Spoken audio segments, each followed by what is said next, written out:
Okay, I'm at my lunch hour at the Commons, and it's 1:32, and they are not having the Board of Health meeting here.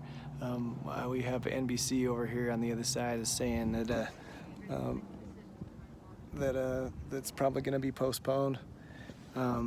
Press release is coming, and Whitefish just passed theirs. I was sitting here thinking, um, you know, it would be presumptuous for us to go, well, the commissioner and the board have already made up their mind, but on the other hand, there would be no need for a vote if the vote is no, because the status quo is liberty.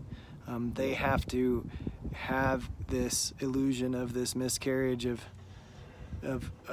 due process in order for it to be considered law. And so some lawyer, some judge, some power that is gets to decide for you. You don't get to decide at the polls. You don't get to decide at your public council meeting.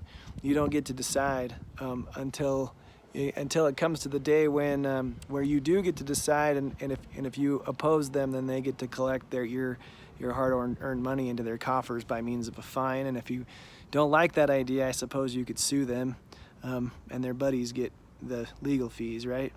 So it's frustrating, but I guess this is an example of why freedom is not free. I've been impressed by the people that have showed up, very polite people that are spitting mad, but they're being kind to one another. They're not rioting, they're not burning down City Hall, and they're being respectful to the property at the Commons. So I like to believe that these things work themselves out in time, that good people are good people, and that eventually speaking truth to power works.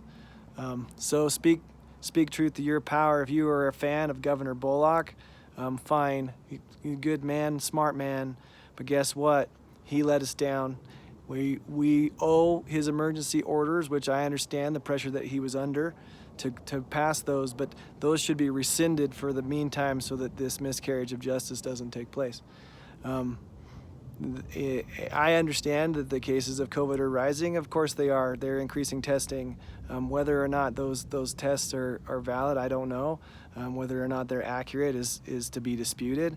I'm not saying that this whole thing is imaginary. It's real, right? People do get sick off of this thing, but they're using it as an excuse to force upon us things, to test the edges of the system and how far we're willing to take it. So I will say, though, to be careful.